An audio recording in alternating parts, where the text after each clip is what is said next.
Shalom Bapak Ibu. Bolehkah Bapak Ibu memberi salam kanan kiri muka belakang sambil berkata damai sejahtera bagimu untuk berbagi sukacita.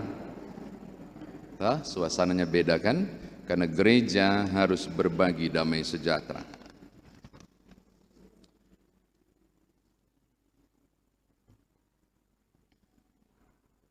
Ada beberapa catatan untuk mengetahui tentang kitab Zefanya ini yang umumnya berbicara tentang penghukuman tapi juga pemulihan. Kalau saudara hanya mengenal Allah sebagai pribadi yang mengasihi, menyayangi, mengampuni, hari ini saudara akan dipertemukan dengan Allah yang berbeda dalam tanda kutip, yang menghukum, yang tidak ada belas kasihan, dan yang memusnahkan. Makanya selalu saya mengatakan ketika bicara tentang halik semesta, itu bagaikan bicara satu keping uang logam yang memiliki dua sisi yang tidak terpisahkan. Allah yang mengasihi, tapi juga Allah yang menghakimi. Allah yang mengampuni, tetapi juga Allah yang menghukum. Berapa banyak orang yang cuma mengenal satu sisi dari Allah. Toh dia maha pengasih, maha penyayang. Orang lupa ada sisi yang lain yang tidak terpisahkan, yaitu Allah juga adalah pribadi yang menghukum. Nah, di teks ini kita menemukan hal yang menarik, bahwa Zefanya menyampaikan tentang sisi yang lain dari Allah. Tapi sebelumnya Bapak Ibu, saya mengajak saudara untuk melihat lebih jauh dulu dan mengenal Zefanya. Zefanya dalam bahasa Ibrani, Zafanya, itu dari dua suku kata. Safan yang berarti melindungi, melingkupi, menyembunyikan. Kalau Yah itu berarti Yahweh, tapi nggak boleh disebut Adonai, karena YHWH nggak bisa dibaca, itu Adonai. Maka kalau disambung Zefanya, itu berarti Ia yang disembunyikan Adonai, YHWH. Dia yang disembunyikan oleh Tuhan, huruf besar semua. Zefanya itu seorang laki-laki. Cuma menariknya banyak orang yang punya nama anak perempuan dikasih nama Zefanya. Padahal Zefanya itu laki-laki, tulen. Iya betul, tulen dia. Anak saya yang pertama namanya Zefanya, dan dia laki-laki. Sudah saya cek, laki-laki. Jadi mungkin kalau yang terlanjur kasih nama Zefanya, bagi yang perempuan mungkin kasih ganti aja Y-nya Y jadi I biasa, supaya jadinya Zefania. Mungkin jadi sedikit laki-laki. Ya udahlah, itu urusan Bapak Ibu. Zefanya ini Bapak Ibu menarik sekali, disebut jejaknya. Tolong lihat. Makanya kalau saya baca teks Bapak Ibu, aku mencurigai tiap nama dan istilah untuk cari tahu ini ada apa. Dia bilang begini. Zefanya bin Kusi, anaknya Kusi, bin Gedalia, anaknya Gedalia, bin Amaria, bin Hizkia. Berarti Hizkia yang dimaksud sudah pasti Raja Yehuda Selatan yang takut Tuhan. Berarti Zefanya itu keturunan keraton. Oke? Generasi keempat dari Hizkia. Lalu dibilang begini, Zefanya menjadi nabi di masa pemerintahan Yosias. Yosias itu juga takut Tuhan. Kenapa saya harus bilang ini ke Bapak Ibu? Karena sesudah Hizkia ada anaknya Manase yang kurang ajar, penyembah berhala, yang mempersembahkan anaknya sendiri di Mesbah Baal. Yang gantikan Manase, Amon. Yang gantikan Amon, Yosia yang takut Tuhan. Hizkia takut Tuhan, Manase nya tidak takut Tuhan, Amon nggak takut Tuhan, Yosias takut Tuhan. Di zaman ini Zefanya memberitakan firman sebagai seorang nabi. Namanya menarik, Zefanya. Ia yang disembunyikan Tuhan. Kenapa dikasih nama itu? Padahal di zaman Yosias itu dia raja takut Tuhan, harusnya aman. Ternyata Bapak Ibu ketika digali sejarahnya, ini turunan keraton ini juga adalah kelompok yang setia pada golongan Hizkia yang takut Tuhan.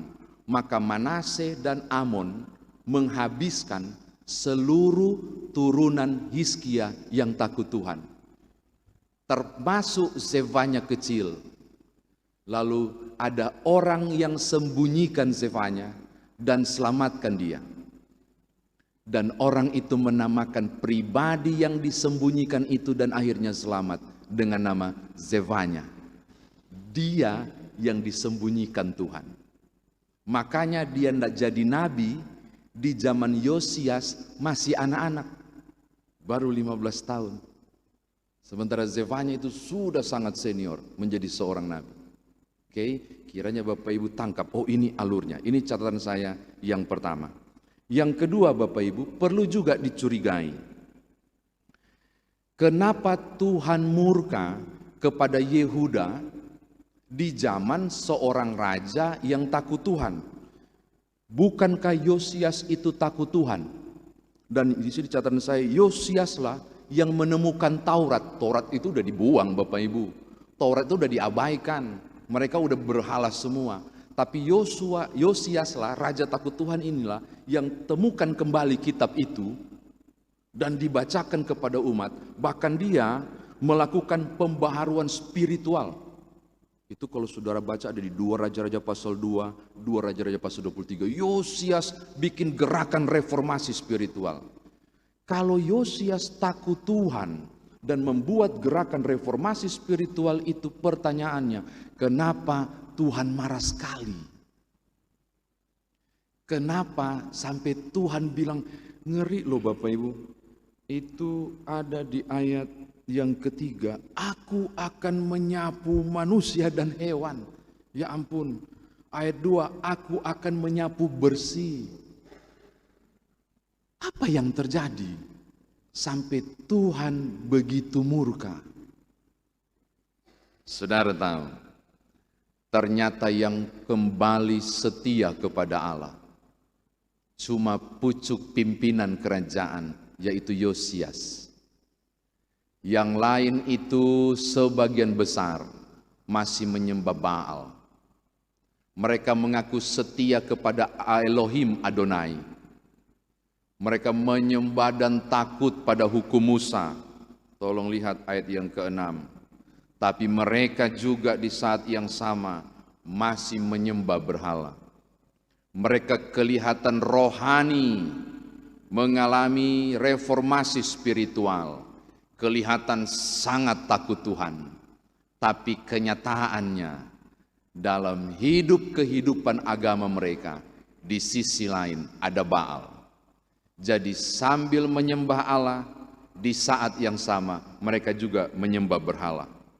Bahkan ini yang parah, di zaman itu berbagai tindakan tidak adil diberlakukan.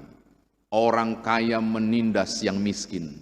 Mereka melakukan berbagai manipulasi di pengadilan dengan berdasarkan pangkat dan jabatan, hingga kemudian kondisi makin parah. Hal kedua berarti mereka kelihatan beriman, tetapi sesungguhnya tidak takut pada Tuhan. Saudara tangkap, kelihatannya begitu rohani, kelihatannya begitu taat. Tapi di samping penyembahan kepada Adonai, di sisi lain ada penyembahan berhala. Di samping ini kelihatan begitu rohani, tapi tindakan di luar sana tidak mencerminkan kehidupan yang takut Tuhan.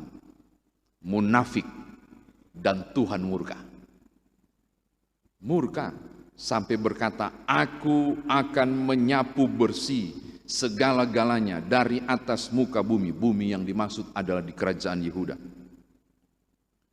Karena di ayat yang kelima mereka bersumpah setia kepada Tuhan.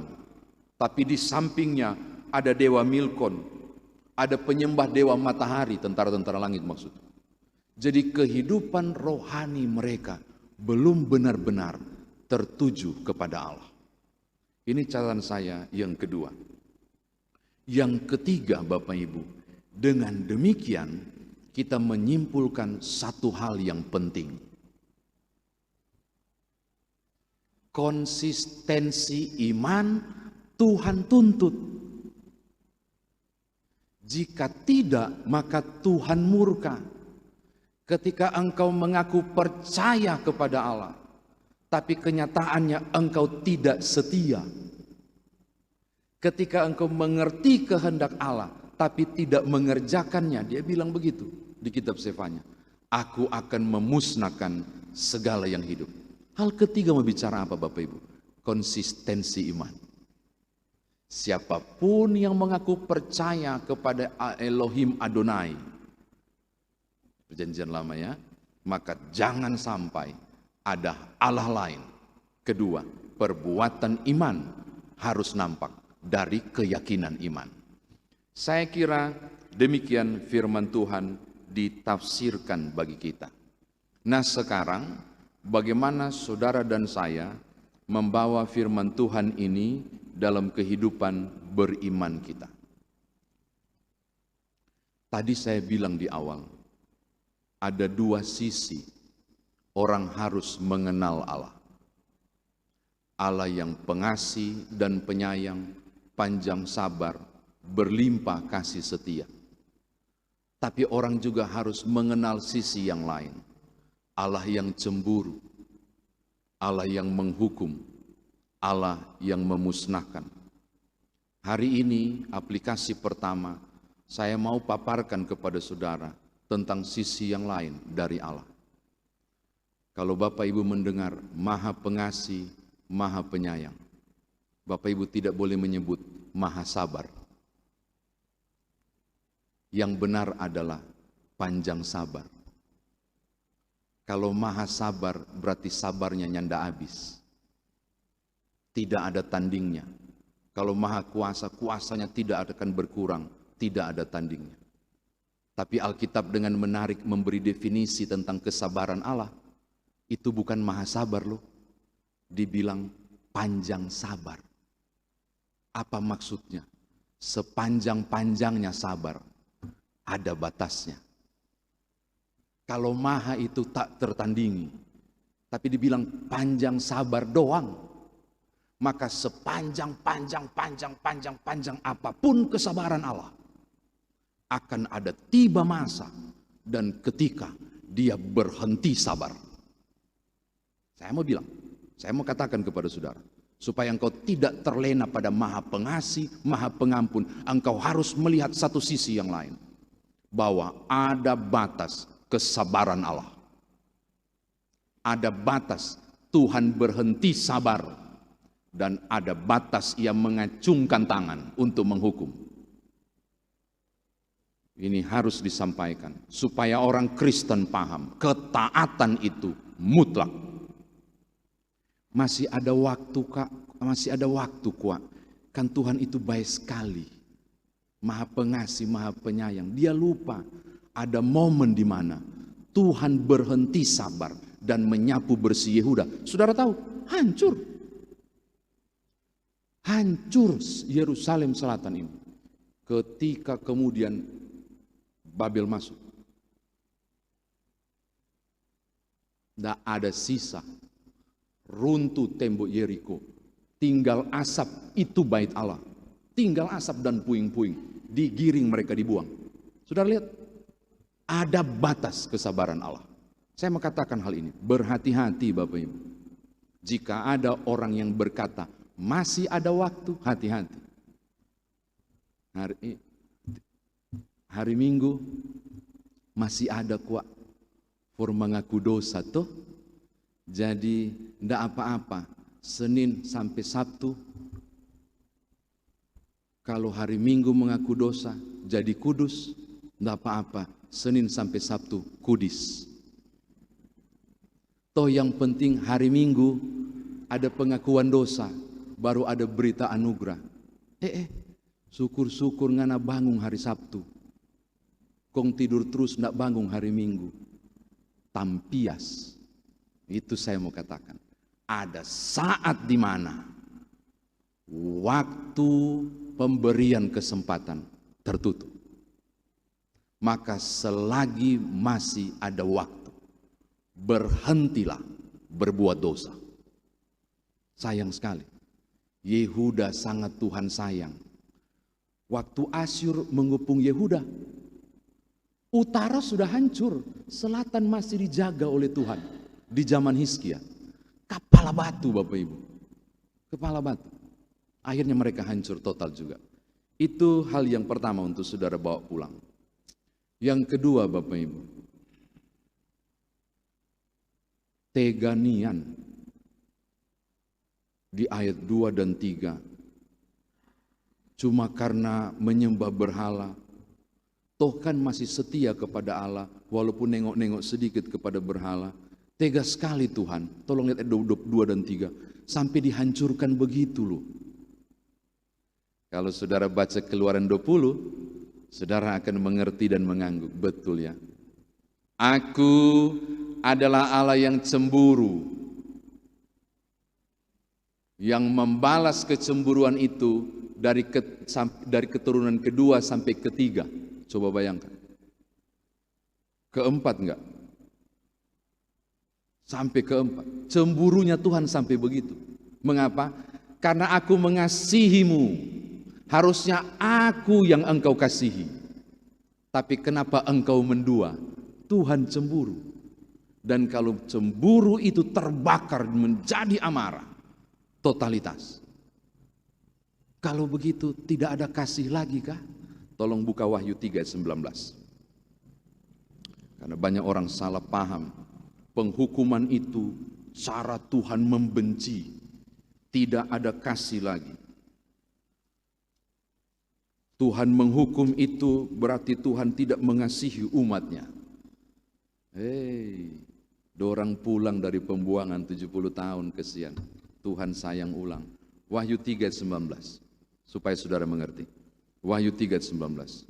Barang siapa kukasihi, ia kutegur dan kuhajar. Sebab itu relakanlah hatimu dan bertobatlah.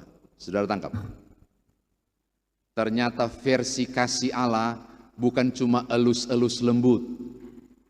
Ternyata versi kasih Allah bisa cemeti, bisa teguran. Tujuannya cuma satu, supaya engkau kembali pulang. Penghukuman kepada Yehuda bukan tanda Tuhan membenci, tetapi bentuk Tuhan mengasihi dengan versi lain, supaya Yehuda kembali. Sesudah 70 tahun, pertobatan massal terjadi, pasca pembuangan. Ada seorang anak, ini bukan kisah nyata, dibuatkan perahu kertas oleh papanya ketika mereka sedang piknik, ada di danau yang besar. Papanya buat perahu kertas, dan anak itu keasikan banget bermain perahu kertas. Memang sih di danau nggak ada ombak, tapi angin yang cukup keras membuat arus. Ada arus yang datang, ada arus yang balik. Lalu terjadi kepanikan Bapak Ibu, bukan kisah nyata ya. Perahu kertas itu dia taruh di tepi dan dia keasikan memperhatikan sambil menghayalkan andai kata dia ada di situ. Dia baru sadar bahwa perahu itu makin lama makin menjauh pada arus kecil yang membalik pada pukulan angin itu. Sehingga makin lama makin jauh meninggalkan kaki anak itu. Dia mulai panik, dia mulai maju mau ambil, takut karena sudah di atas lutut airnya. Dia mau lebih masuk lagi untuk ambil, sudah sampai di pinggang, dia nggak berani, dia cepat mundur dan teriak, "Papa, papa, perahuku hanyut, perahuku hanyut." Panik banget dia. Tahukah Bapak Ibu, apa yang dibuat oleh bapaknya? Ini menarik. Papanya bilang, "Sabar sayang." Papanya membungkuk. Anak itu perhatikan, ngapain membungkuk? Bukan segera ambil, membungkuk. Mengambil sesuatu. Dan ketika anak itu lihat, dia kaget. Di tangan papanya itu ada batu kerikil kecil, ada yang sedang dan ada yang besar. Papa bikin apa sebentar sayang? Papanya mulai membidik. Kalau orang mau bilang keker-keker. Baru papanya lempar. Anaknya teriak, jangan lempar. Tapi tidak mengenai perahu kertas itu. Selalu terlewat. Papa jangan ambil, jangan rusak. Sabar nak. Batu kedua yang agak sedang. Dilempar lagi. Teriak anak itu. Tapi tidak kena di perahunya. Selalu lewat begitu. Kelewat terus. Nangis anak itu. Pas terakhir yang ketiga, aduh dia soba ojo di tanah. Karena papanya ambil yang paling besar dan lempar juga. Selalu melewati. Menangis luar biasa sambil meratap melihat perahunya itu. Tapi tiba-tiba tangisannya berubah. Lama-lama berhenti. Terbelalak dan mulai senyum. Saudara tahu apa yang terjadi? 3 lemparan itu yang melewati perahu, tak lewat itu, membuat gerakan arus balik.